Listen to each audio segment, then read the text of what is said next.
According to the United States Surgeon General, we are living through a loneliness epidemic where 1 in 4 adults feels isolated.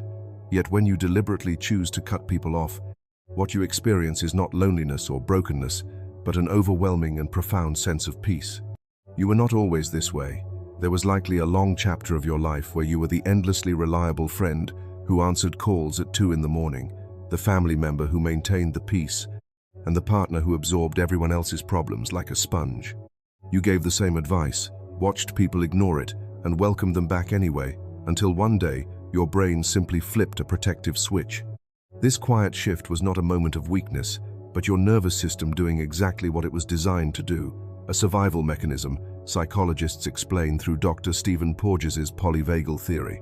When people have taken more than they have given for too long, your brain moves you out of social engagement and into the dorsal vagal response, initiating a necessary shutdown to conserve your finite energy. For many, this instinct was forged deep in childhood, where you learned to constantly read the room, scan your parents' faces the moment they walked through the door, and adapt to unpredictable moods just to feel safe in your own home. Psychologist Murray Bowen called this pattern emotional cutoff, which develops when a child learns early on that love and unpredictability are a package deal, forcing them to sense tension before a single word is ever spoken. Because of this background, your brain has evolved into an incredibly refined early warning system, a phenomenon supported by a 2023 study in Nature Neuroscience that found early emotional stress leads to heightened activity in the brain's threat detection regions. Furthermore, researchers at the University of Iowa discovered that the frontal lobe, responsible for complex social decisions, works overtime in people with this history. This scientific data proves you are not paranoid or overly sensitive. You are simply processing social information at a level most people never access, allowing you to recognize draining patterns, conditional compliments, and toxic cycles of love bombing long before anyone else catches on. While there is a real physical danger to prolonged isolation, with the CDC reporting it significantly increases the risk of heart disease and stroke, staying surrounded by the wrong people can be equally damaging to your health.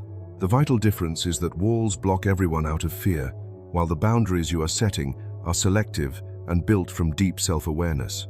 Society might mistakenly label you as antisocial, isolated, or withdrawn, assuming you are incomplete without constant connection, but you are actually experiencing true solitude, which is the presence of peace rather than the painful absence of connection.